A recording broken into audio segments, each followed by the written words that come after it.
We're good. Let's do the introduce yourself and then start. Me again? Okay. Hi. I'm Dr. Alexandra Herfroy-Mischler. I'm an associate researcher at the Truman Research Institute for the advancement of peace at the Hebrew University, and I'm also an associate researcher at the French CNRS. I will present today some kind of a synthesis between the two papers that we published with my co-author Andrew BARR. The first one was published this year in Studies in Conflict and Terrorism, and the second one got accepted and is actually under proof reading, and that's why it's going to take 2 years, and will come up in visual communication in 2019.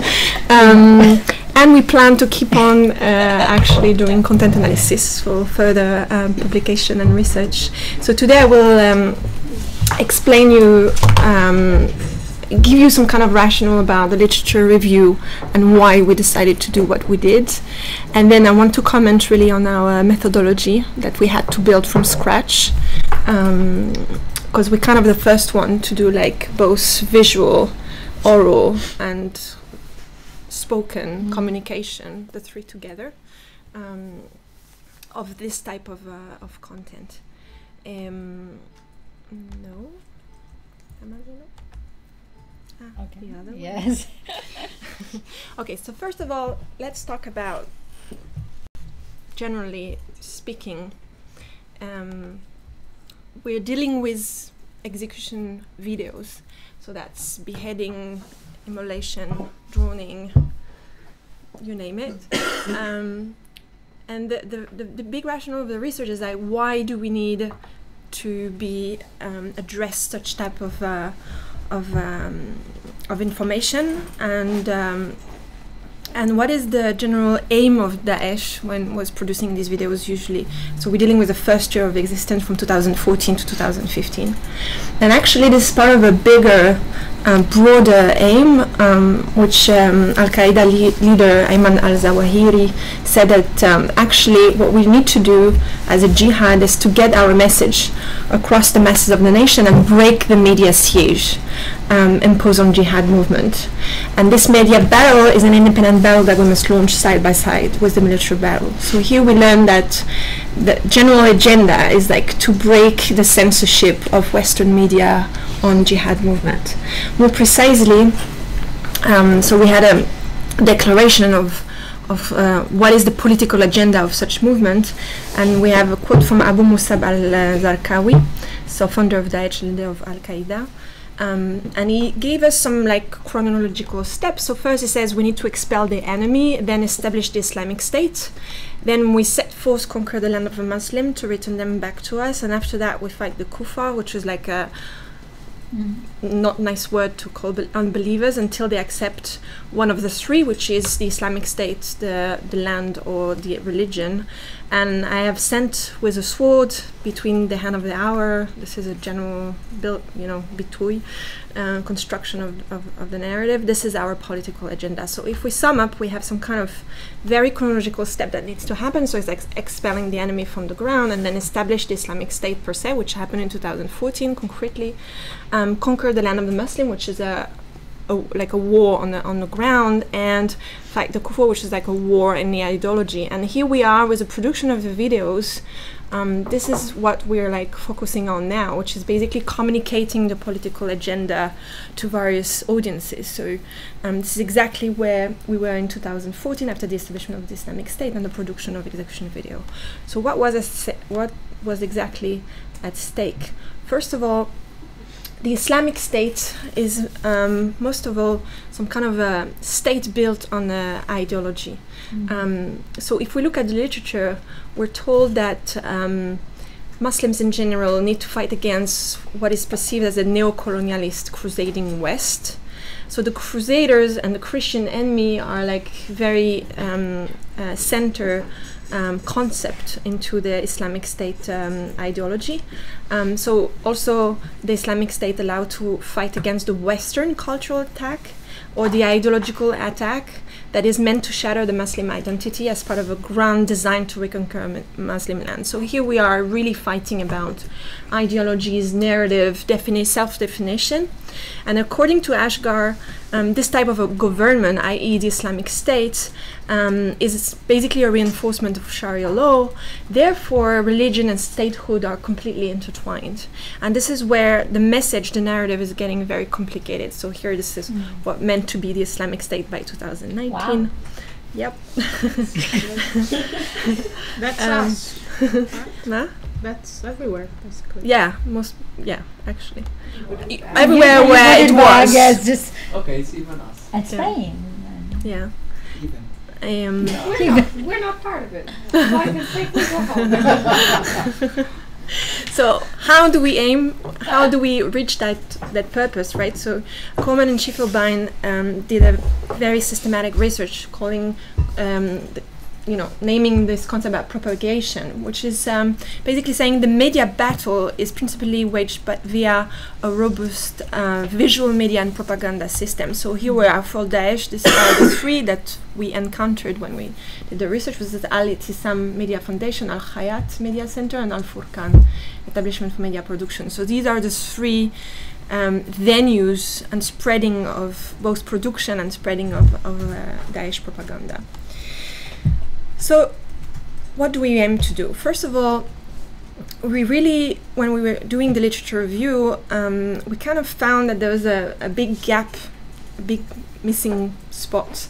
On a theoretical level, terrorist groups have been researched upon like a response to Western politics and media groups, as I said, or there was a research in 2003 about the crisis communication policy, like what do we do when some terrorist attack happen, and there was a lot of content analysis about media's portrayal of terrorism attack, mainly about framing, but all of these research were from the perspective of the Western media producer and not really the receiver, and absolutely not from the terrorist organization producing.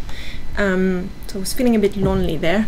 And then we have a lot of quite amazing qualitative research that were done about classical media coverage of terrorist acts. So the printed press, television, radio, satirical cartoon, and they're all using the framing theory. I don't know if you're familiar with this, but this one of the main approach in media science, which is, I recall for some of you who needs it, it's a selection of some aspect as a perceived reality and making them more salient in a communicating text in such a way as to promote a particular problem definition, causal interpretation, and or moral evaluation. So this is what we call the framing.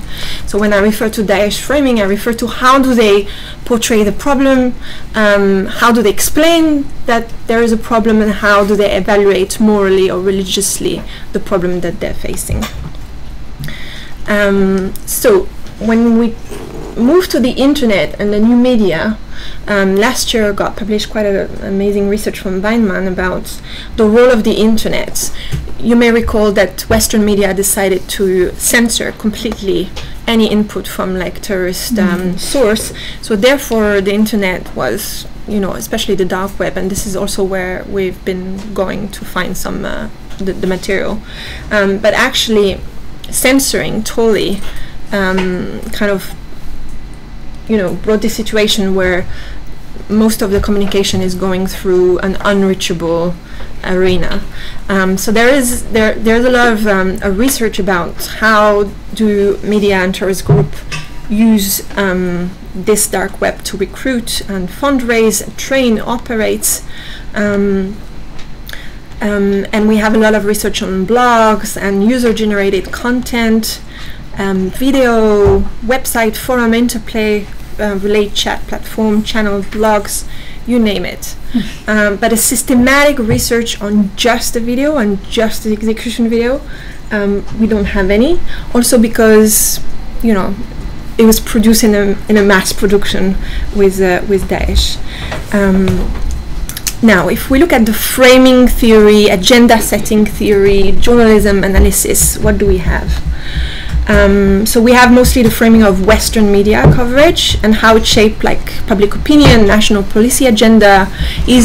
Are like terrorist attack leading to such and such country to take part in a war against terrorism, and all this type of input, which is very, very interesting, of course, but it doesn't address really the core of the production and why it's so.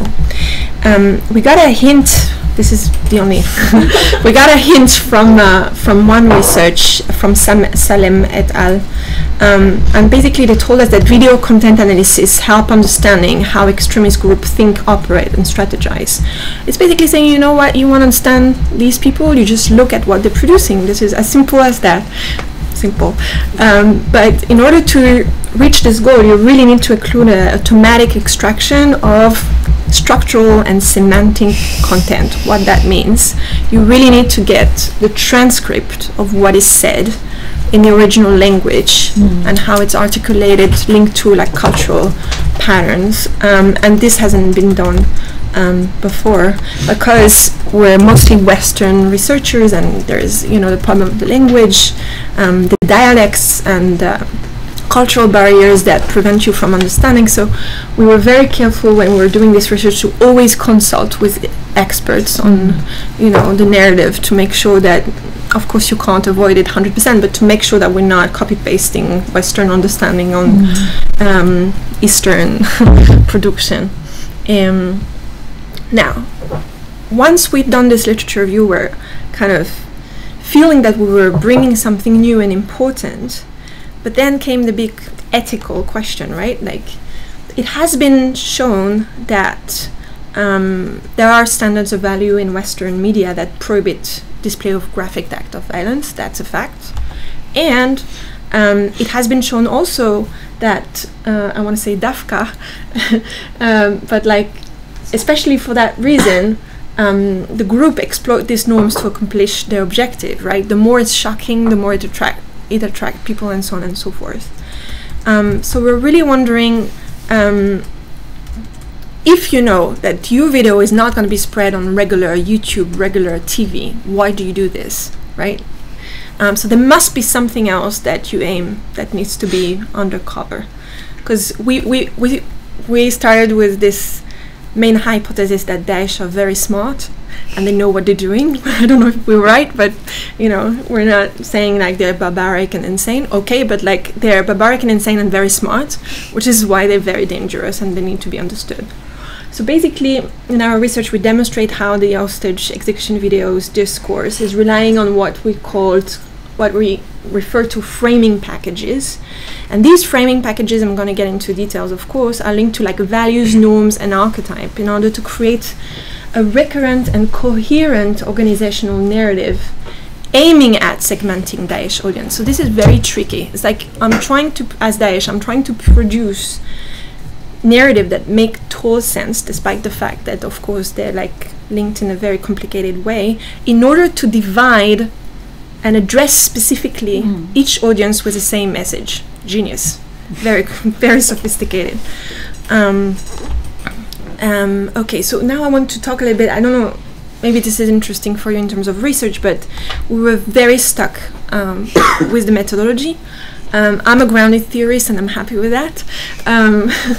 Not everyone is, especially journals. But basically we kind of combine some quantitative and qualitative analysis. So these are the two questions that we ask, which are very simple but complicated to answer. How does Daesh produce and stage its execution videos? Who is filming? How is the scenery set? Do we have microphones? Do we have logos? How is it circulating, branded? Which narrative does Daesh aim to circulate? To which target audience and why? So we did, I'm going to get into the details a little bit. The papers are much more detailed. But we did empirical and grounded, we provided an empirical and grounded understanding of how and for what purpose Daesh uses these execution videos to spread a threefold agenda, which is like 3D kind of thing: religious, political, and mediatic. And we really wanted to find out who is /are Daesh's imagined audiences and which rhetorical device Daesh uses in order to reach out to them. And then we kind of challenge, if we may, previous categorization of jihadi audience segmentation that was kind of set according to Al-Qaeda by Coleman and Schiffelbein, and we shift and shake it a little bit. So I will sum up our conclusion on this. Now, about the coding, I want to take maybe like 5-10 minutes because I think it's important. So the grounded theory, I don't know if you're familiar with Glaser and Strauss. So they basically explain that you can do research in a deductive way, which is the regular way, or in an inductive way. So you can ask your research question, have your hypothesis, and check whether or not you're right with your data, or you can look at your data and let them speak to you and kind of build the categories and the hypothesis, and then have a research question that then informs the literature review. It's a bit, you know, it's a bit tricky, but I think with such type of input, we were not able to build any hypothesis, because since it was the first time that we really researched the content, it was very hard to, and we got amazing surprise, like really. So first of all, we did what we call a thematic coding in grounded theory. So we looked at all the elements of the videos that could contribute to interpersonal representational, and organizational meanings. That's based on the Kress and van Leeuwen. And then we crossed verbal, visual, and oral. Oral is what you hear, right? It's a bit weird that it's called oral. But, so we looked at subtitles, degree of execution display, production details, dress code, language, vocal chant, microphones, etc. And this was mostly a quantitative coding. Then we moved to the actual coding, which is basically looking at the argument patterns based on the framing of Entman. And we really tried to understand how the narrative was built in terms of problem definition, causes, consequence, moral judgment, and solution. And this is very crucial in the extremist ideology. It's like a pattern of expression. And then from the actual coding, we identified two main categories that we refer as framing package.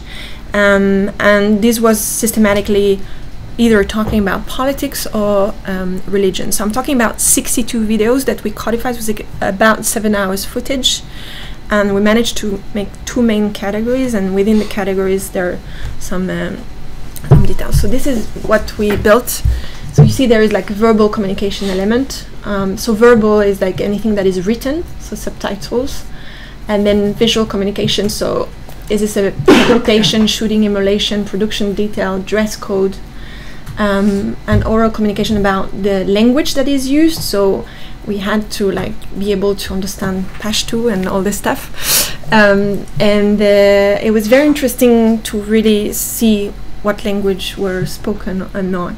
The Anashid is basically vocal chant, male vocal chant that are played, and the presence of microphone or not to evaluate the sophisticatedness of the video production.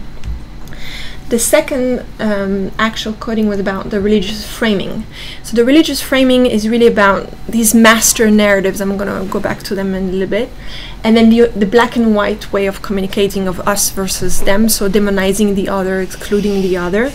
And whether or not we have a stated audience, because in some videos it's very clear to whom they're addressed. And the political master narrative was really quoting a political figure. And we wanted to see who they're quoting. Is it Al-Zarqawi or Al-Adnani? And same thing, us versus them.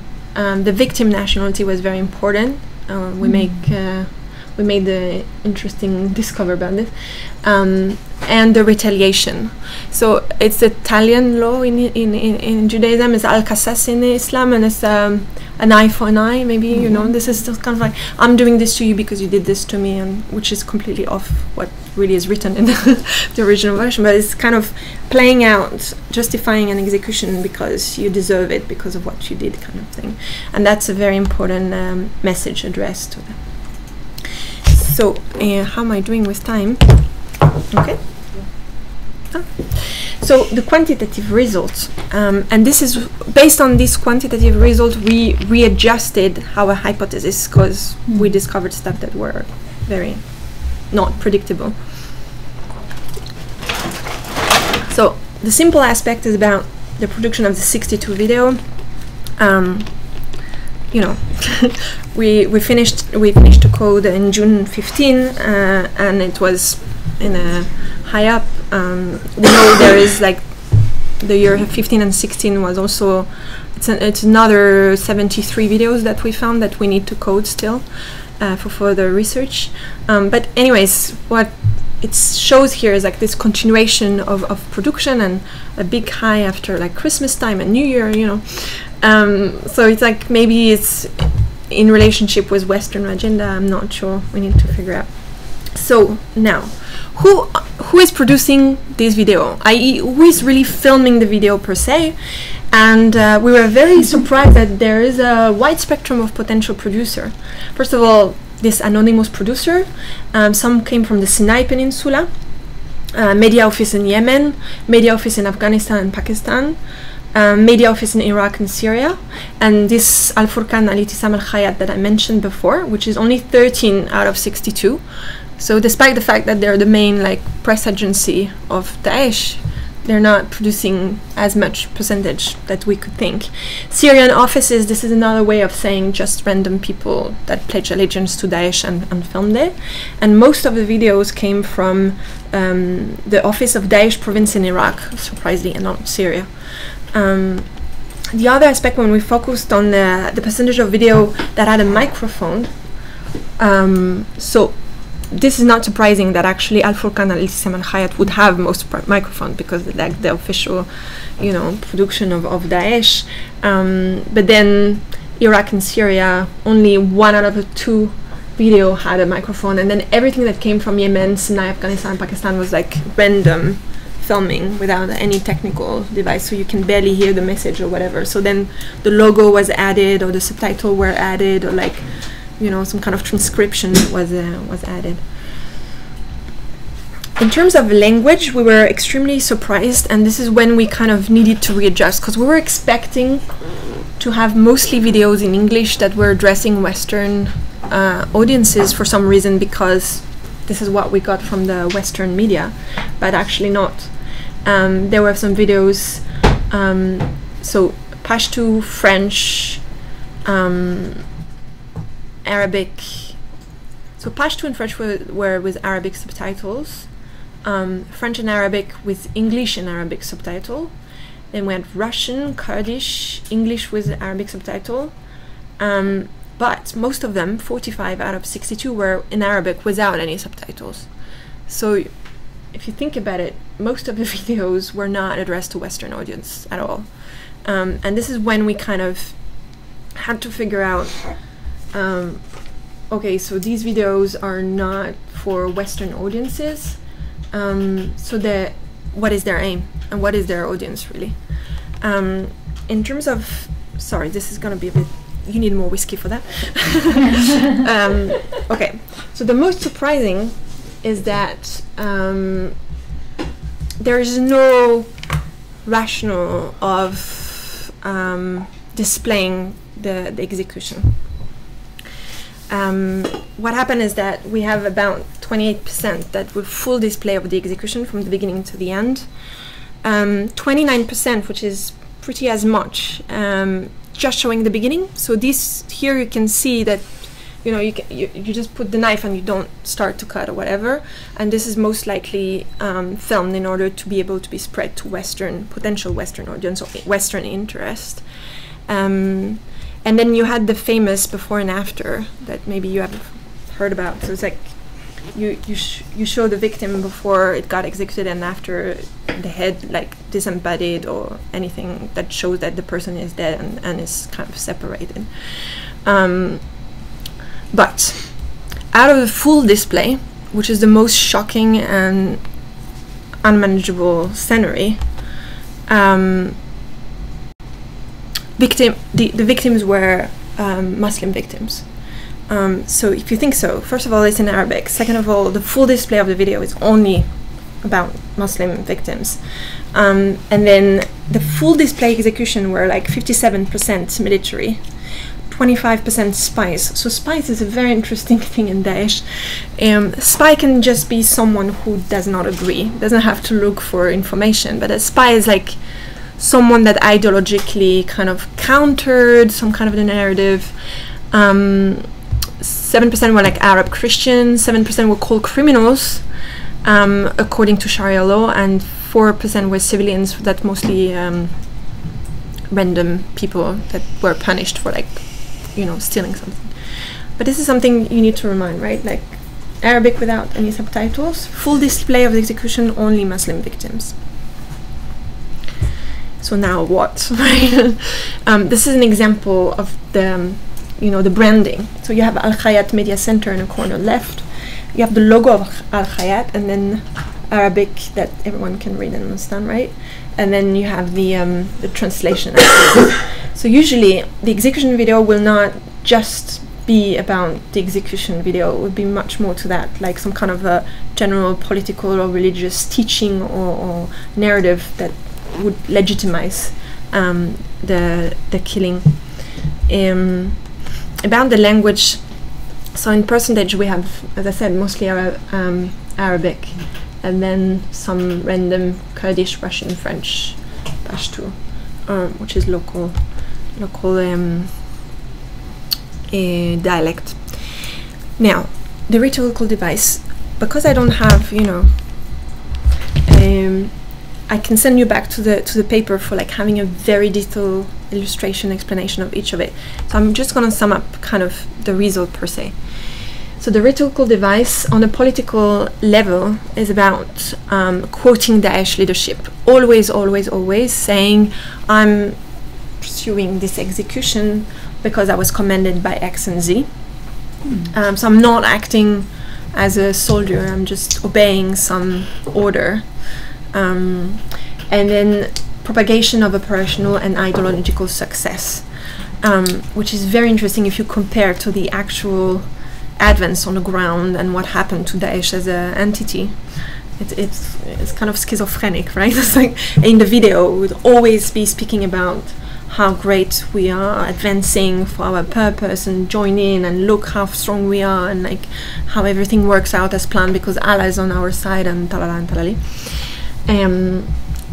The religious framing package, there were like 4 very consistent frames that we managed to analyze due to the bottom-up coding. So you can call them master narrative, I think I really like it, or this is Schmidt who defined them as a trans-historical narrative that is deeply embedded in a particular culture.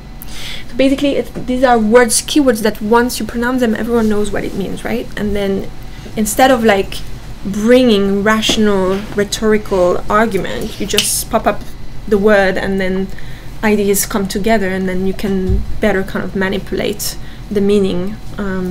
So the 4 that we found out is the Crusades. So this is kind of a collective memory, historical trauma for Daesh, and the Crusade and the Crusader is like the event that kind of made everything shift from the Golden Age, and so the Crusaders need to be taught a lesson, need to be kind of disqualified. The city of Dabiq, I just want to show you this picture. This Dabiq is you know, of course it's the official journal, like newspaper and stuff. Okay, this is a snapshot from an execution.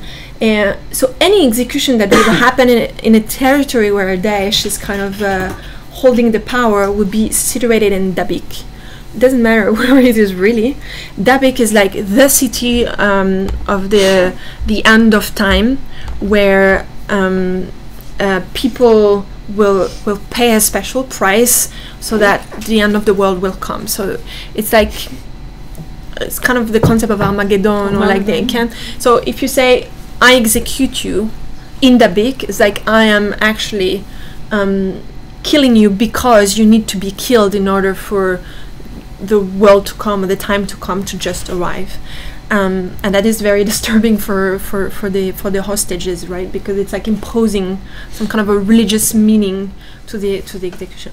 The Jews and the Christian is a together category, very interestingly. Okay, for Daesh they're like together, and this is of course the ultimate curse. I will get into detail in an EXA document in a moment. And the law of retaliation, as I said, Al-Qasas. So these four master narratives were used to create meaning by way of defining a situation, indicate what the problem is, and to define the status of the main actors in a story from the perspective of ISIL religious identity. So you can be sure, 99%, that in each video you will have at least two of these four key points that will be articulated together. And this leads to some kind of a creation of a reality of the meaning. So this is copy-paste and synthesis from Coleman and Schiffelbein, Bockett and Coleman. And on their work on Al-Qaeda, so I don't know if I guess you're familiar with the Ummah is a community of Muslim believers. And they're like insiders and outsiders of this community. So for Al-Qaeda, the insiders of the Ummah are the radicalized jihadists and the supporters. So supporters can be just not opposing, okay? And the adversaries are the near enemies, the troublemaker, the apostate of secular Muslim regime. So it's basically, for Al-Qaeda, someone who is not part of the Ummah is an assimilated Muslim, or a Muslim who believe in the value of the West, like democracies, and like wouldn't be in touch with his cultural/religious identity. The outsiders of the Ummah are the sympathizers and the neutral Muslims throughout the world, okay? So for Al-Qaeda, which is the beginning of the extremist, not really the first, but like extremist look at the Ummah, is saying, well, if you do not take part actively, you're kind of neutral, and therefore you're not part of the Ummah. And here the adversaries are the far enemies, the Jews, the unbelievers, the Crusaders, and the West. So already in Al-Qaeda we have this four aspects that are together. It's the same categories. The adversary of non-Ummah are Jews, unbelievers, Crusaders, and the West. With Daesh, this is what we came up with. It's much more exclusive and it's much more justified in terms of ideology. Who is inside the Ummah? Just Daesh, Jihadist. Okay? All the other Muslims are kind of out of the story. And surprisingly, the Christian who accept the DIMA contract, which is basically kind of paying a jizya, which is becoming a protected minority within the Islamic State. So Daesh jihadists plus Christian who pay tax, this is the Islamic State for Daesh. All the others. So that's a lot of people, right? So the main outsiders are a unity that they refer to the satanic coalition. So maybe you've encountered this narrative and be like, what is that? So satanic coalition is the Westerners, so everyone that is Western, the Crusaders, which are included, I guess, and the Jews and the Christian, which are together category that is added. Now, what was just amazing in terms of rhetorics, narrative, analysis is to understand that actually Daesh is going to take each of these outsider of the Ummah and apply it to inside the Ummah to curse them and excommunicate them. For example, in a video where the Syrian army soldiers were executed the most dramatic way, together with Jordanian, they were called Westerners. This is the highest curse that you can get from Daesh. You're a Westerner. Okay, you excluded from the Ummah and from us. The symbolic Crusaders were the Jordan, Iraqi, Kurds, and Afghan Muslims. So they're like compared to the Crusaders. And now you ready for this? This is the ultimate curse of the Jew and the Christian. And that's the Syrian paramilitaries and spies. Like from the inside, you're gonna use the most extreme curse, which is like you are Jew or you are Christian, and therefore I have to excommunicate you from me, from the Ummah, and from the insiders of anything. So this is what these videos really aim for. So if I sum up, we have a retaliation against the West, okay? I execute you because you deserve it, because you did X, Y, and Z. excommunication from the Ummah. I execute you because you do not deserve to be part of us Muslim because of Satanic Coalition, Western Crusaders, Jew and Christian. And we have also like political religious agenda spreading, where the video are like saying this is what we aim for, and this is how we're going to reach out. And this is how we came up with the concept of smart narrowcasting to a religiously segmented audience, like focusing on the people that you think you can, you know, blame, like some kind of a purge, really, to take out these people from the community. So I will move now to element of conclusion. So what do we learn with this research from the terrorism agenda setting and digital media age? So as I said, the execution of Westerners is framed as a retaliation. Because the West are violating Muslim human rights, the Islamic State is the political authority to protect the Ummah and to avenge the blood of the citizen, right, who were not respected by the West. And then there is this excommunication, which is called takfir, from the Ummah, which is like taking out specific types of Muslim as a political and religious purge implemented by the Islamic State. And this is done in such a way to address audience being, we are the one who are cleaning up. You can trust us. If you have our value, reach to us and we will build a reality together. Okay. The third is the spreading of ISIL's religious and political agenda to global, regional, local audience. These audience are selected for their imagine, I call it, really I insist on the imagine, potential to act in order to achieve a specifically designated goal. In these videos, Daesh is very kind of optimistic about what different type of audience can do. And if you think about it, managed to recruit quite a lot. Like I think the latest number are like more than 45,000 people are reaching Daesh for the fight. So about the organizational meaning. So of course, we know that there's both political and religious authority and entity. But this is the core of the argument of this video. So ISIL is on a divine mission ordained by Allah to redefine who is part of the Ummah, community of believers, and who is not.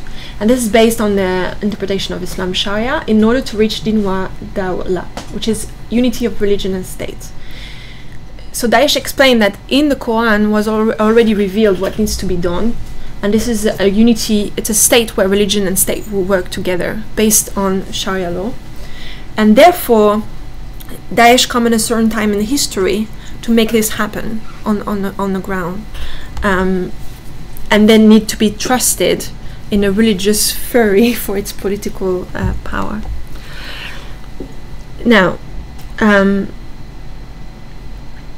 want to address something that can be helpful for all of your background, which is ideology. And I think it's very strong. And this is also what attracted me, because my doctorate is on Holocaust memory, so nothing to do with it. But I have really a strong interest for like how you build narrative and how you build reality and meaning. So basically, terrorism research in general demonstrate that the jihad narrative power is derived from the fact that the story hangs together. It rings true. Okay, and I can tell you, after studying, I think it's 500 pages of narrative and visualizing 7 hours of video, it makes sense. It makes sense of its own. When you watch and you get really into the narrative, it has a logic, it's a language, and it holds together. It rings true, but we all know it's totally not, right? But this is the catch, because the whole signification is built in a cohesive and coherent message, and this is the organizational meanings. It's like a self-image, a branding, a marketing product that Daesh has built. And this is a quote that I really like, that jihadist narrative offer an alternative form of rationality, deeply rooted in culture, which can be used to interpret and frame local events and to strategically encourage particular kinds of personal action.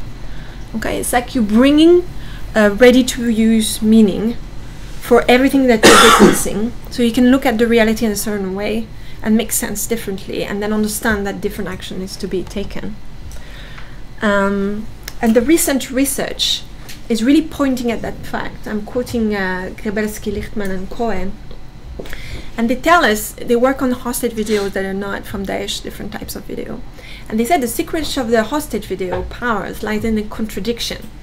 Okay? They reveal and conceal. They permit free expression with a scripted text. They place the subject in the media and on a current social political agenda, and yet they create a framework that will be etched in collective memory. And this back and forth is very interesting.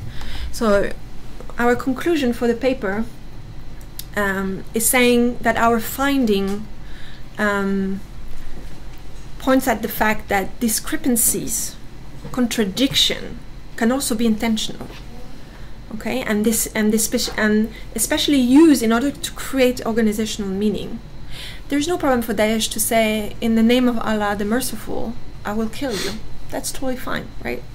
Which is in a rhetoric, Platonic rhetoric, doesn't make any sense, but for Daesh makes total sense. Why? Because jihadist culture, visual communication products are imposing a pre-constructed meaning whilst attempting to reconcile profound discrepancies between verbal, visual, and oral communication. And this is this sophisticated construction of meaning that could benefit from further researchers' attention.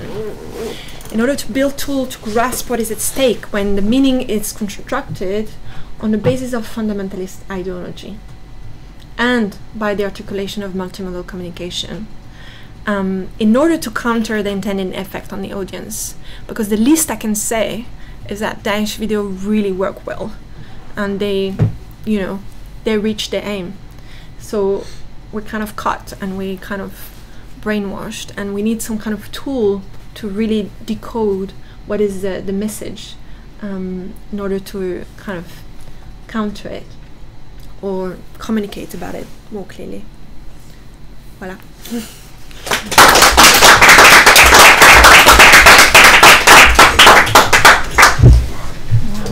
Okay, thank you.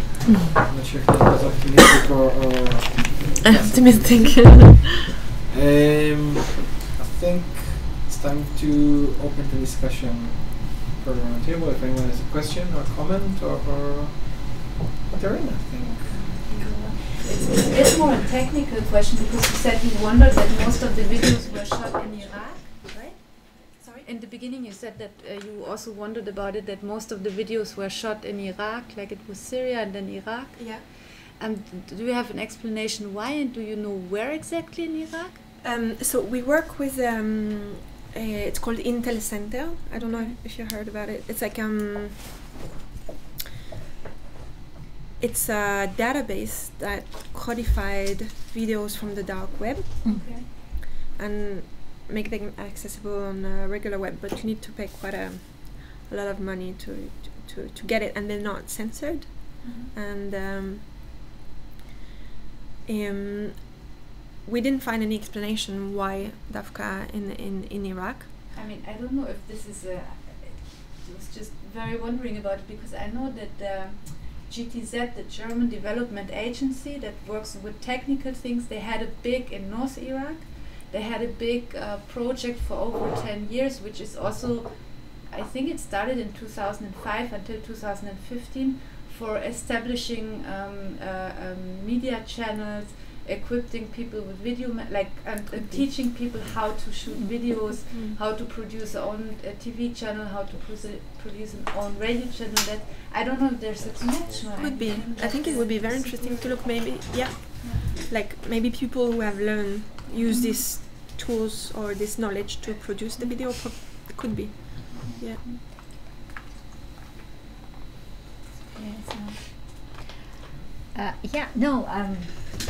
This was really, really wow. That's the word. I was wondering, I mean, okay, the West is the enemy, the depiction, but because in Daesh or ISIS or whatever it's called, there are many Western fighters.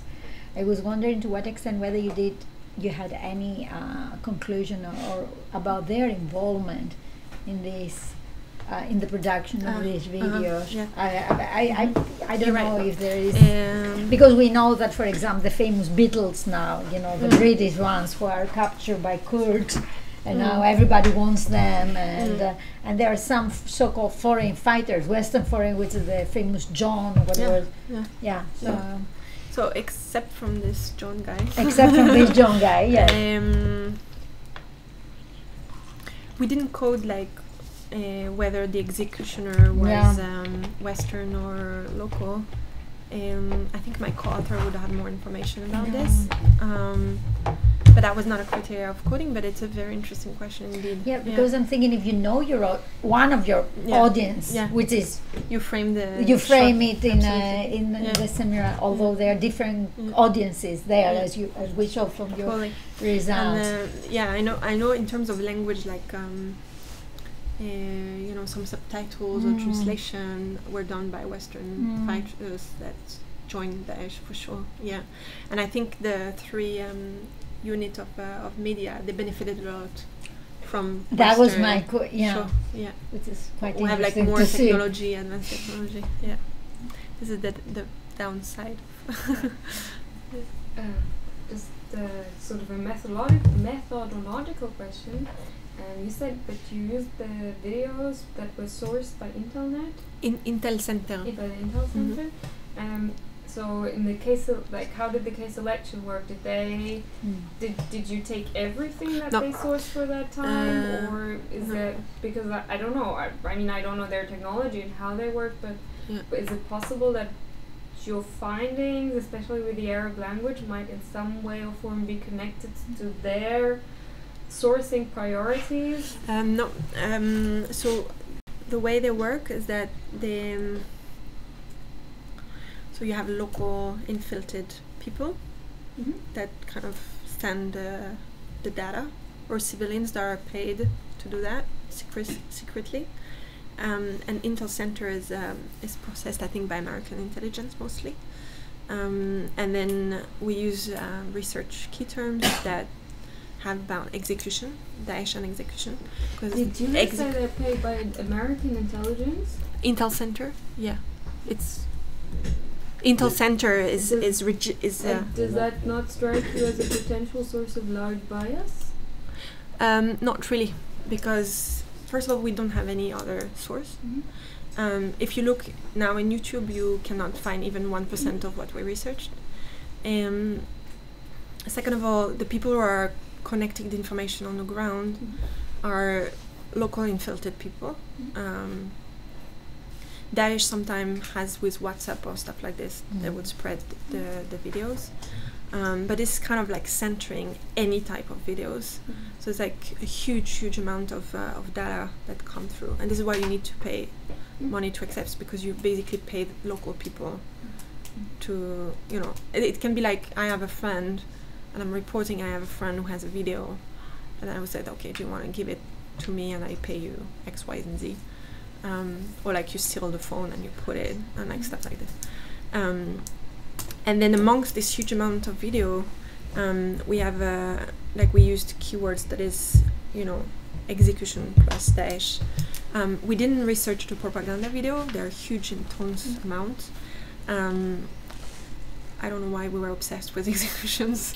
That was for us the most important, because it's like, if you have a message, why don't you just write a press conference or like a, you know, communique? That's it. Like, why do you execute someone? And we wanted to understand the role of violence, graphic violence, in spreading the information. I was asking myself about the interpretation or the meaning of some of the criteria that you mentioned. For example, I mean, under the assumption that these are not barbarians that are acting like in a sort of, you know, random decisions and sort of eclectic decision making, and they are sophisticated and they do know what they're doing. So I'm asking, for example, about the subtitles, and does the fact that there are no that this is not in English, or that there are no English subtitles, does it really mean anything because they obviously know that, you know, CNN and BBC and Fox and everyone's got the resources to simply create subtitles or to translate. And the same goes for the criteria of which part do you show and which parts do you cut, like the before and after, or do you actually show it? If they are sophisticated, if they do know what they're doing, so they are familiar with the censorizing rules of you know, of American networks, so they can go, okay, I'm gonna give you the entire thing, and you can feel free to cut it or to censorize it or to do whatever you want with it. And I'm wondering if these criteria does it really mean that it's not targeted at Western audience? Okay. So first of all, I don't know myself any journalist who can bear doing that job of cutting and visualizing. Like, it's very, very difficult for West. If you're not trained, you can just lose it. Like, really. So this is why I think there are. Sorry, I'm trying to. It doesn't work. So you can, I don't know, I can totally understand there's a before and after type of video that is 20% of the videos that could be, and you can find some of them on YouTube, that could be like for Western audiences that just showing not the thing, right? About the subtitles, I think what interested us is like the production itself. And I know this is going to be a frustrating answer, but we never looked at the circulation of the videos, whether this or that video was spread, whether it was visualized by anyone else than Intel Center and researchers. The circulation of the video is a very interesting subject that we don't really deal with, unfortunately. Okay, there's this Michael Berg, like 15 millions, but so therefore when we studied about, when we were looking for the subtitle, we're looking from the production's understanding, what do you aim for? And I think if, you know, they could put subtitle in English to any video themselves, and they want to have this kind of beautiful graphic, sorry to say this, but like, you know, like something that is unifying. It's like a, you know, a communication with the logo and everything. So they want videos to look like this to people so that they can recognize it from them, and the signature of Al-Hayat and so on. So if they send it to CNN or whatever, they will put, you know, the subtitle on it, and like, I think they really want to look like they are the one who are addressing or translating. But that's my sense. I don't know. I think your argument needs to be, it's totally, I can and see where it comes from, and maybe we need to further research, really. And one more question, like a technical question. The split of the people that are being executed, like with the foreigners and non-foreigners, and the huge percent was of Arabs that were executed, and they shoot it in like full length, right? Yeah. And how many? What's the general percentage? Like, how many Arabs were in general in comparison to like people that were Christians or Jews or traitors or whatever? I think it was 24 out of 62. I need to.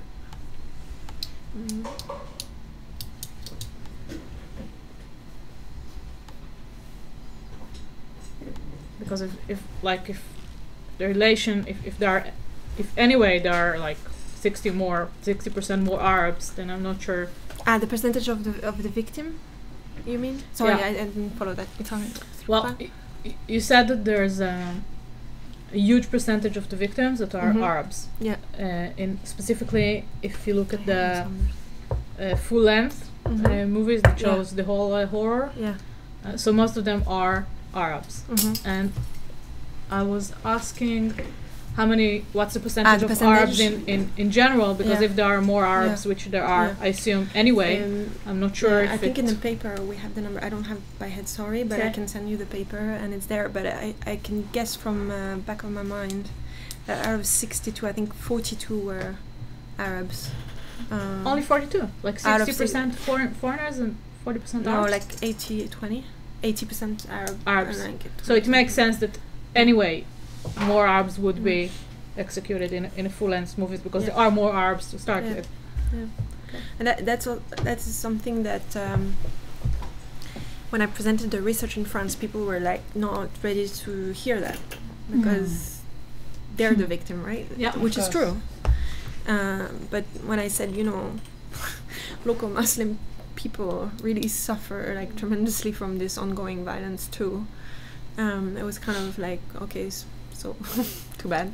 Or like, it's a kind of like prioritizing the victims, and I think our results were like challenging this, saying the main target of Daesh is the Ummah, really, like local. Yeah. Do you have any estimation on the amount of executions versus public executions? Like the ones that are being recorded towards the amount of total. If anything is being done just for publicity is one thing, but if you just publish like 10% of what they're really doing, it's a whole different thing. Interesting. I think for there you need maybe numbers from Human Rights Watch. Someone, that it must exist, I guess. Yeah. It was reported also, like murder rates and stuff. It's also probably the difference between like an organized scene of dressing people up with orange and then doing the whole charade thing, and between just independent Daesh people shooting people on the streets. That's probably the difference. Like they're looking at the charade, the show. But there is sorry, I know you tried to, but there is from you mentioned Human Rights Watch, and there is this. We know this General Assembly resolution, where basically they collect information on crimes committed by Daesh, So all the resources they have, it's an office in New York where they collect. I don't know, because they say potentially in the future we may need this information. So, and I don't think it's fair enough to look at the actual executions, because it's a completely different thing. They're killing people every day, all day over there, and what they're looking at, which makes complete sense, is what are they showing to the world and who's the target, which is a different thing than just massacring people all day for fun, basically. I agree, but I also think that this is interesting. I agree. But if the modus operandi of killing the others is also beheading them, it's one thing. If it's just put them in line and shoot them, it's a different thing. It's a different thing. The first thing, if it is the modus operandi of, we like to do it even publicly without the media, just put them in the city square and do the same thing. I think it's very relevant. Do you know if there are Islamic sources to this specific execution, methods of execution? Because there's like this skila, stoning. I can refer you to. I organized a workshop last year, and we had experts on. It's like in Judaism, you had the stoning, the killing, the burning, whatever. So there are like very specific laws about how do you kill someone and what do you do, and the highest humiliation is beheadings. Really?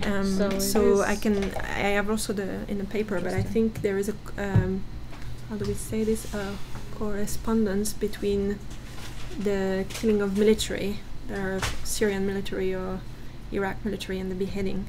And beheading is like the highest humiliation.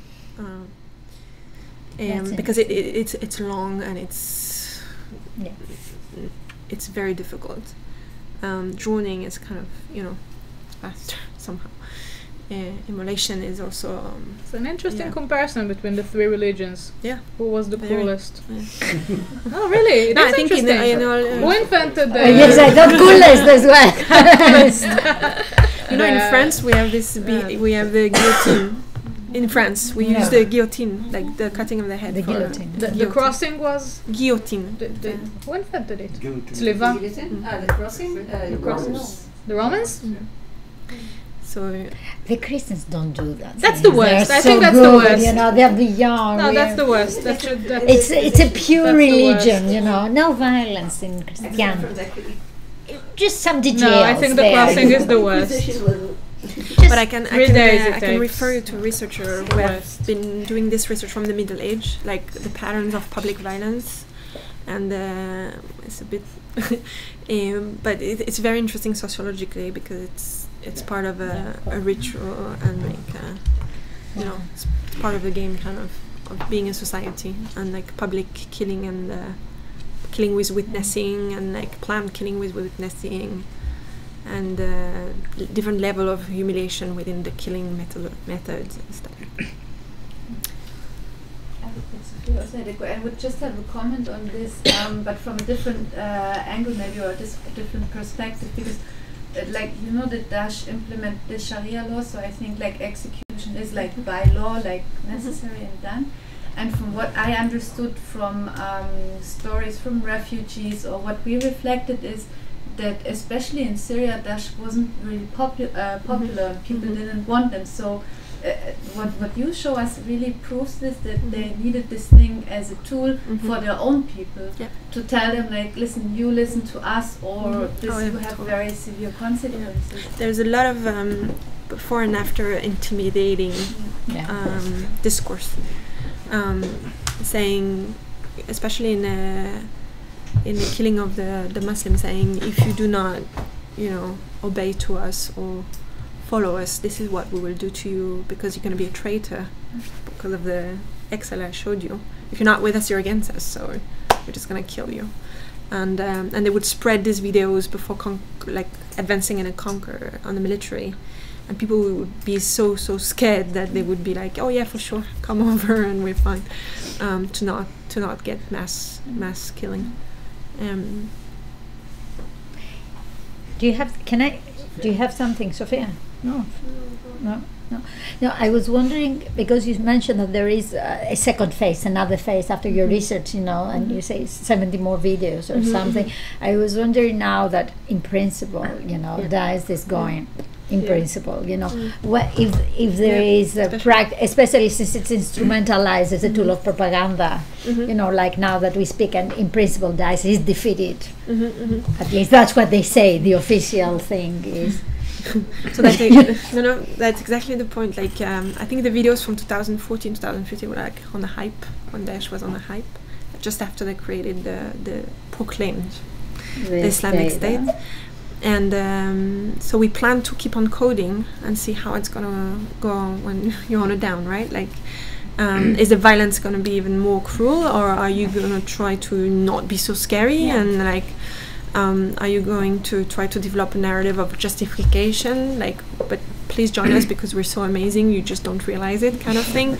Or are they going to, you know, to change, to adapt their narrative, and this is to be discovered.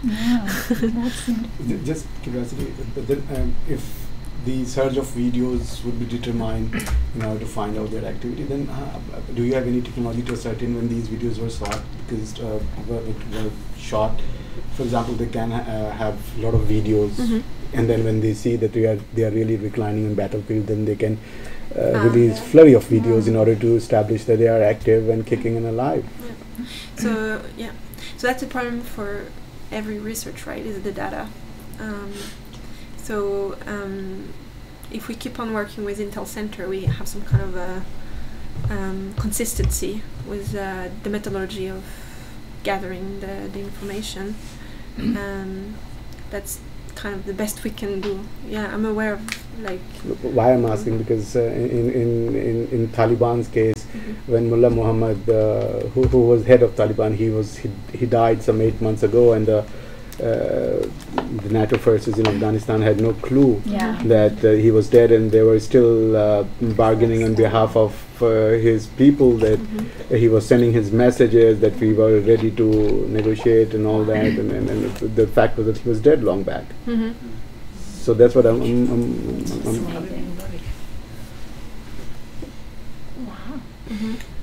Interesting. we have to think about this, like when we build up the new theoretical framework for like keeping on coding. Can I ask one more thing? Sorry Sure. about that. I was wondering, because you started with speaking about the leader of Al Qaeda and what is the manifesto behind that. But it would be fascinating if they have any theoretical, who is their theoretical mentor, you know. So I would be fascinated to see if they have a Western theoretical guy, you know, behind that on terror, for example, coming from the French Revolution, or how to terrorize people. But I was wondering if you found something, because there must be something. That's why I was asking for the so-called Western foreign fighters. Yeah. Not that I imply that non-Western people cannot have an ideology, you understand, but it would be so interesting to see someone we praise now. And I think they said that the leader of Daesh was part of the Mossad or something. Oh, that's fascinating. That's is it? Are we live? Okay, we don't fly out. So that's one way. Are you serious? Yeah, totally. Sorry, So that's one way, right? I'm sure that there is, because if you think about the Jews and Christian category, of course, this is that thing, right? Okay, we found the ideology. Yeah. I think you can Google it. They're very creative about that. Like how yeah, I'm sure there is Israel, something there. That's fascinating.